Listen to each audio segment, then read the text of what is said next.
हमारी मौजूदगी राजधानी लखनऊ में है इस समय और हमारे साथ कुछ लोग हैं, हम उनसे बात करेंगे। पहले ईवीएम पर इल्ज़ाम लगते रहे, अब वोटर लिस्ट पर इल्ज़ाम लग रहा है। इसको लेकर राजधानी लखनऊ में भी प्रदर्शन हुए। लगातार वोट की चोरी का आरोप राहुल गांधी भी लगा रहे थे, अब अखिलेश यादव भी लगा रहे हैं। इसको लेकर दिल्ली में भारी प्रदर्शन देखने को भी मिला। इसी पर ज़्यादा बात करने के लिए हमारे साथ कुछ लोग हैं, हम उनसे बात करेंगे।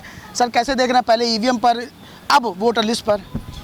देखिए, हमारे पास जो साबुत था, जो विपक्ष के पास डाटा था, विपक्ष ने जिस इशूज को अपना टारगेट बना करके जो काम किया, विशेषकर राहुल गांधी जी ने, उन्होंने 6 महीना स्टडी के बाद जो है निर्वाचन के नापाक मंशे का जो विधा के साथ उसने ब्लैकमेल किया, जो विधा के साथ विश्वासघात किया, जो संविधान के साथ विश्वासघात किया, आज वो देश के आवाम के साथ विश्वासघात किया, उसका उन्होंने नापाक जो मंशा थी उसका एकदम तार तार करके पूरे हिंदुस्तान के पटल पर उन्होंने व्याख्या रख दी।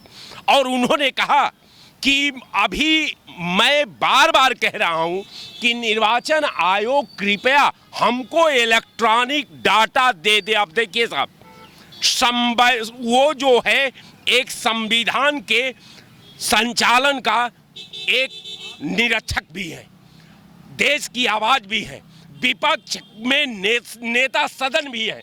अब नेता सदन की बात को, अब यहां देखिए 2 सवाल फंस रहा है कि अगर सरकार संविधान का शपथ ली है, आज संविधान के अंतर्गत जो पीसीओ है, जो इसका सिस्टम है, जिसको निर्वाचन की जिम्मेवारी है, अगर निर्वाचन आयोग से अगर सदन का नेता कह रहा हो कि आप हमें डाटा दे दीजिए, तो जब डाटा मांग रहा है सदन का नेता, वो कोई व्यक्ति नहीं है, वो देश डेमोक्रेसी का आवाज है।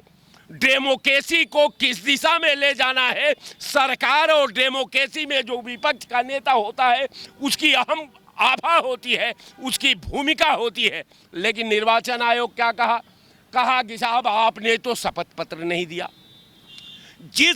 अब आप समझिए कि राहुल गांधी कोई सामान्य व्यक्ति नहीं है। जिस व्यक्ति ने लोकसभा में विपक्ष का नेता होते होते 4 शपथ पत्र दिया हो, अब 4 शपथ के बाद सदन का शपथ, फिर संविधान का शपथ, फिर उसके विधा का शपथ, फिर अनुच्छेद का शपथ लेने के बाद भी निर्वाचन आयोग कह रहा है इतना बेशर्मी से कि राहुल गांधी ने एफिडेविट नहीं दी, जबकि कांग्रेस ने 3 लेटर उससे पहले लिख चुकी थी कि आप हमें जो है निर्वाचन की जो सूची है उसका डाटा दीजिए, फिर हमको इलेक्ट्रॉनिक डाटा दीजिए। और वो तो कह रहे हैं कि 25 सीट आप लोकसभा का जो वोट का जनतंत्र का ब्लैकमेल किए हैं, जो वोट पर डाका डाले हैं, जो वोट को गुमराह करके सरकार बनाने में आप अहम भूमिका निभाए हैं, उसका पर्दाफाश आप इलेक्ट्रॉनिक डाटा दीजिए। अब मैं स्पष्ट कर दूंगा देश के सामने कि आपने चोरी करके जो है नरेंद्र दास मोदी जी को आपने प्रधानमंत्री बनाया। तो उन्होंने मेरे समझ से तो कहीं गलत नहीं। देखिए, चूंकि जो सवाल है मैं उसी पर बोल रहा हूं, मैं सवाल से नहीं हटता। अब कारण ये है कि निर्वाचन आयोग कह रहा है कि साहब हम डाटा दे नहीं सकते। सरकार लोकसभा में विपक्ष का नेता कह रहा है कि जनतंत्र का ब्लैकमेल हुआ है, जनतंत्र में मताधिकार का चोरी हुई है, इस पे विशेष हाउस बुलाया जाए और ये इस मुद्दे को पर बहस किया जाए।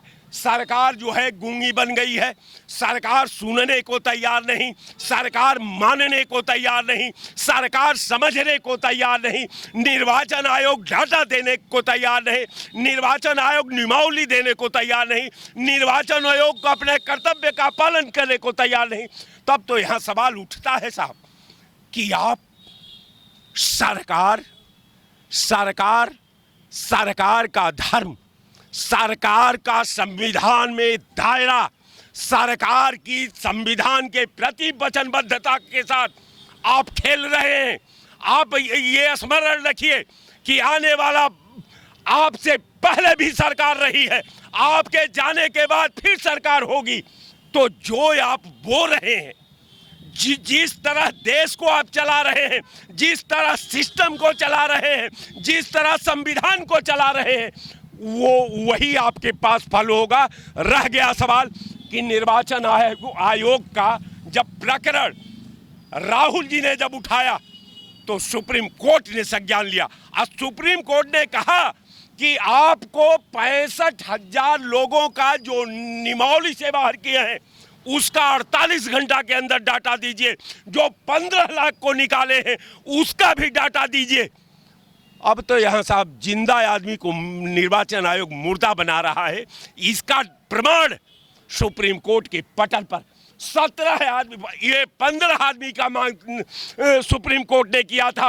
राहुल जी ने 17 आदमी को पेश करके कह दिया कि देखिए ये आदमी है, उनके साथ चाय पी लिया और कहा कि ये 17 आदमी हैं जो जिंदा हैं और आपने मार डाला है। लेकिन सरकार तो कहती है चुनाव आयोग निष्पक्ष है, और जब जब चुनाव करीब आते हैं तो कभी ईवीएम की बात होती है, अब वोटर की बात हो रही है। इस तरीके से सत्ता पक्ष के कई नेताओं के आरोप हैं। बिल्कुल ईवीएम की बात है। अब देखिए सत्ता पक्ष की बात करते हैं, जब न्याय की बात होती है तो इनका एक मंत्री है आता है और कहता है कि गोली मारो साले को। भाषा का थोड़ा स्मरण करिए। ये वो सरकार है कि इसका मंत्री कहता है कि गोली मारो सालों को। अगर कोई दूसरा विपक्ष का नेता अगर किसी भी कौम पर इस तरह का हमला कर दिया होता तो अब तक वो जेल में होता, अब तक वो राष्ट्र का द्रोह का धारा झेल रहा होता, अब तक उसका घर बुलडोजर से ढावा दिया गया होता। लेकिन मैं भारतीय जनता पार्टी को बधाई देता हूं कि ये पाप भूने में, पाप को करने में, पाप को साजिश करने में इसे महारत हासिल है। दुनिया में किसी देश के पास भाजपा जैसा महारत हासिल नहीं है। और भाजपा जो है अपने जिंदगी का अंतिम दौर से गुजर रही है। और मैं आपके चैनल पर आज घोषणा कर रहा हूं कि इनको 27 बुरी तरह हारना होगा। अब 29 में तो ये लड़ने लायक नहीं रह जाएंगे, न कोई इनके पास लड़ने वाला रह जाएगा और न कोई बजाने वाला रह जाएगा। निश्चित तौर पर इनका पाप का खात्मा तय है। ये देश की जनता ने फैसला कर लिया है। धन्यवाद। आगे भी हम और लोगों से बात करेंगे। सर क्या लग रहा है, वोट की चोरी हो सकती है? वोट अगर 2 जगह चढ़ा भी है, वो मान लीजिए कि अधिकारी की लापरवाही है, लेकिन वोट तो वो एक ही जगह डालेगा। अगर महाराष्ट्र में रह रहा है तो यूपी में थोड़ी ना डाल देगा, यूपी में रह रहा है तो महाराष्ट्र में जाके डाल नहीं देगा। लेकिन जिस तरीके से आरोप राहुल गांधी और अखिलेश यादव लगा रहे हैं, क्या इस तरीके से हो सकता है ऐसा? राहुल गांधी जी, अखिलेश यादव जी जो आरोप लगा रहे हैं, अगर उसमें सच्चाई न होती तो वो लोग क्यों इतने दमदारी से बोलते? सदन में भी बोल रहे हैं, बाहर भी वो लोग कह रहे हैं, तो कुछ न कुछ तो सच्चाई है। चुनाव आयोग का काम है कि निष्पक्ष, पारदर्शिता और शुचिता वाली जो हो वोटर लिस्ट बनावे। आप ये बताइए, जिंदा आदमी को मार देते हैं, क्या वोट डालने लायक नहीं है? अगर हम जिंदा हैं और वोटर लिस्ट में विलुप्त दिखा देते हैं, निलुप्त दिखा देते हैं, तो मार देते हैं, तो ये कहाँ का न्याय है? ये जो है काम निर्वाचन आयोग का है, चुनाव आयोग का है। उसकी नैतिक जिम्मेदारी है कि भारत की एक एक जनता का वोट पड़े, लोकतंत्र और मजबूत हो, संविधान और मजबूत हो। तो लोकतंत्र की हत्या कर रहा है एक तरह से चुनाव आयोग कि भाई वोट काट क्यों रहा है? काट रहा तो बतावे ना कि क्यों काट रहे हैं। वो बम्बई में है, महाराष्ट्र में है, या मध्य प्रदेश में जाके रह रहा, कहाँ रह रहा है, ये भी बताना चाहिए ना। आपको 5 साल का पूरा समय होता, वोट पड़ गया, उसके बाद आपकी नैतिक जिम्मेदारी है वहाँ का समीक्षा करिए कि आखिर इतना वोट क्यों कम पड़ा। जैसे 60-65% बड़े मुश्किल से पड़ता है, और वोट कहाँ गए? वो चुनाव आयोग का काम है, निर्वाचन आयोग का काम है कि उनको ढूंढे कि ये गए कहाँ, क्यों वोट परसेंटेज कम हो रहा है, जबकि वोट परसेंटेज बढ़ना चाहिए। लेकिन इसमें तो बीएलओ की लापरवाही में सरकार से क्या लेना देना? सरकार ने थोड़ी ना कि वोट बढ़ा दिए घटा दिए। बीएलओ किसका है? अधिकारी किसके हैं? किस पे आप आरोप लगाएंगे? सरकार पे लगाएंगे कि किस पे लगा देंगे? आप बता दीजिए, किसकी जिम्मेदारी पत्रकार में होता है? आप तो पढ़े लिखे दिखाई दे रहे हैं, तो आप क्यों इस तरह की भाषा बोल रहे हैं, पल्ला झाड़ हैं? जिम्मेदारी होती है, जब किसी की सरकार में कोई गड़बड़ी होती है तो उस व्यक्ति के नाम लेकर लोग कहते हैं कि फला के सरकार में इस तरह का हुआ, इस तरह की गड़बड़ी हुई। अच्छा काम होता है तो लोग बताते हैं कि फला के सरकार में ये अच्छा काम हुआ था। आपको बता दूं, जमींदारी प्रथा का उन्मूलन चौधरी चरण सिंह के ज़माने में हुआ, आज भी लोग कहते हैं। और आप पत्रकार बहुत पढ़े लिखे दिखाई दे रहे हैं और आप कह रहे हैं कि इसमें तो बीएलओ की गलती है, सरकार की क्या गलती है? तो सरकार ही जिम्मेदार होती है। चौधरी चरण सिंह जी जमींदारी प्रथा समाप्त किए, उन्होंने तोड़ा कि ये जमींदारों के पास जो है हजारों बीघा खेत है और एक आदमी के पास 10 बिस्सा 5 बिस्सा भी नहीं है, तो उन्होंने जमींदारी उन्मूलन कानून ले आए। तो उनको लोग जो है आज भी उनकी प्रशंसा करते हैं। तो जो गलत है उसको सही करना चाहिए। तो सरकार की जिम्मेदारी नहीं तो किसकी जिम्मेदारी? हमारी जिम्मेदारी है। प्राइवेट आदमी क्या कर लेगा? आप बताइए। हम खाली बोल सकते हैं, हम सरकार के आँख कान खोलने का काम कर सकते हैं, हम सरकार को जगाने का काम कर सकते हैं, हम जनता की आवाज़ को आप तक पहुंचाने का काम कर सकते हैं। सरकार को चेतना चाहिए ना कि कहाँ गड़बड़ी हो रही है, चुनाव आयोग को चेतना चाहिए कि कहाँ गड़बड़ी हमसे हो रही है। वो अपनी नैतिक जिम्मेदारी, अपना कर्तव्य नहीं निभा रहा, बल्कि वो सरकार का पक्ष ले रहा है, यानी वो सरकार के इशारे पे काम कर रहा है। स्वायत्त संस्था समाप्त हो रही है, स्वायत्त संस्था को समाप्त किया जा रहा है। अगर चुनाव आयोग स्वायत्त संस्था है तो अपने विवेक से उसे काम करना चाहिए। ईडी हो या सीबीआई अगर स्वायत्त संस्था है तो उसको अपने विवेक से काम करना चाहिए, न कि सरकार की कठपुतली बनकर काम करे। तो इस समय चुनाव आयोग सरकार की कठपुतली बना हुआ है, इसलिए जनता आवाज़ उठा रही है। ये केवल राहुल गांधी जी और अखिलेश यादव जी ही नहीं उठा रहे हैं। मुझे पता कि 18,000 शायद जो है एफिडेविट अखिलेश यादव जी ये थे, उस पर क्यों नहीं जवाब दिया? आज राहुल गांधी जी से एफिडेविट मांग रहे हो। 18,000 जो एफिडेविट आपको अखिलेश यादव जी दिए थे, उस पर आपका क्या जवाब आया? उस पर क्यों नहीं बोले? केवल एफिडेविट मांग के बहानाबाजी करते हो, टाल मटोल करते हो, लापरवाही कर रहे हो। तो टाल मटोल नहीं चलेगा चुनाव आयोग। अगर भारत से लोकतंत्र खत्म हो जाएगा तो तानाशाही हो जाएगी।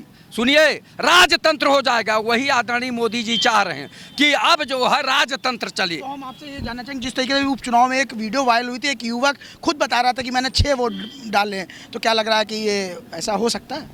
देखिए, 6 वोट 8 वोट वहाँ का स्थानीय जो वहाँ का बूथ का प्रिजाइडिंग अफसर होता है और वहाँ का पुलिस विभाग जो होता है और जो वहाँ खाने पीने का व्यवस्था करता है, समझे आप, इस पर विशेष ध्यान देना चाहिए। और चुनाव आयोग को जो है निष्पक्ष होना चाहिए और अपने अधिकारियों को इतना टाइट करना चाहिए, सुपरविजन करना चाहिए। और प्रिजाइडिंग अफसर जो जाता है, जो उस तरह का वोट डलवाने जाते हैं अधिकारी, उनके ऊपर इतनी देख रेख होना चाहिए। कहना चाहिए कि ये वोट भी अगर गलती से ज़्यादा पड़ा तो आपकी नौकरी चली जाएगी, आपको बर्खास्त कर दिया जाएगा। उस समय चुनाव आयोग के पास बहुत अधिकार होता है, तो वो करना चाहिए। लेकिन कहाँ हो रहा? आप भी गांव के आदमी होंगे, आप देख रहे होंगे कुछ दबंग इस तरह का आ जाते हैं कि तमाम तरह की हरकत करने लगते हैं। लेकिन तब भी चुनाव आयोग के पास इतना अधिकार होता है, उस समय जो है सबसे ज़्यादा अधिकार चुनाव आयोग के पास होता है। वो अपने कर्मचारियों को स्पष्ट निर्देश दे कि अगर कहीं गलती हुई, अगर कहीं धांधली हुई तो इसकी जिम्मेदारी आपकी होगी और आपकी जो है नौकरी भी जा सकती है और आपका जो है इंक्रीमेंट भी रोका जा सकता है और आपके ऊपर जो है तमाम तरह का केस लगा के जेल भी भेजा जा सकता है। तब जाके ये रुकेगा, नहीं तो ऐसे रुकेगा नहीं। जब चुनाव आयोग ही भ्रष्ट हो रहा है कि न इसको लिस्ट बनाना चाहिए या ऐसा लिस्ट बनाना चाहिए जिससे कि प्रधानी के चुनाव में भी वही वोट पड़े, एमएलए के चुनाव में भी वही वोट पड़े, वही लिस्ट काम करे और एमपी के चुनाव में भी वही लिस्ट काम करे। ऐसा क्यों नहीं करता? हर बार अलग अलग लिस्ट बनाता है, ये क्या है? हाँ, जो लोग मर गए हैं, मृत पाए गए, उनका काट दीजिए, लेकिन जो जिंदा है उनका क्यों काट देते हैं? बाय द वे कोई आदमी 4 महीना कमाने चला गया कहीं लुधियाना, पटियाला, दिल्ली। पहले कुछ लोग जो मृत्यु कर दिए गए थे लिखापड़ी में, वो अगले राहुल गांधी के साथ चाय पीते हुए फोटो भी राहुल गांधी ने पोस्ट करी थी। वो सही कर रहे हैं। ऐसे हमारे गांव में भी होता है, हर लोगों के गांव में होता है। लेकिन कुछ लोगों की आत्मा मरी हुई है, उसको भी वो गलत बताते हैं। वास्तव में है ये कि जिंदा आदमी को मृत दिखा देंगे। और कोई लुधियाना, पटियाला 3 महीने के लिए कमाने गया, 4 महीने को उसी बीच में हुआ है तो उसका भी काट देते हैं। भाई वहाँ का वोटर तो है नहीं। और जब आप वोटर लिस्ट से और आधार कार्ड का लिंक करा रहे थे तो करा दीजिए ना, जिससे आदमी एक ही जगह वोट डाले। लेकिन ये चुनाव आयोग ये काम नहीं कर रहा। चुनाव आयोग अपने कर्तव्यों का निर्वहन न करके आम जनता का, गरीब का वोट डालने से मना कर रहा, रोकने का उपाय कर रहा है। तो ये चुनाव आयोग पे लोग सवाल उठाएंगे। चुनाव आयोग में अगर नैतिकता होती तो वो जो है पिछड़े दलितों का वोट ने काटता, वो पूरा चिंतन मंथन करता, आलोचना विवेचना समालोचना करता जाके कि आखिर ये वोटर गए कहाँ, अगर वोट नहीं डाल रहे हैं तो गए कहाँ, और ये मरे हुए हैं कि जिंदा हैं, ये उसका काम है। 5 साल का समय होता है। और सुनिए, और एक चीज़ और है, धन की कमी नहीं होती। नंबर 1 बात, चुनाव आयोग के पास धन की कमी नहीं होती, तो वो अपने अधिकारियों को लगा के क्यों नहीं उनको खोजता है कि कहाँ गए। आखिर 60% पे या 52% वोट पड़ा, उसी में जो है विधायक बन जा रहा है, MP बन जा रहा, तो कैसे हो रहा, और वोटर कहाँ चले गए, तो ढूंढना चाहिए ना, पता लगाना चाहिए ना। अगर वो महाराष्ट्र में बस गए, महाराष्ट्र के वोटर हो गए तो कोई बात नहीं, पंजाब के वोटर हो गए कोई बात नहीं, लेकिन और लोग कहाँ गए ये जानकारी होनी चाहिए ना।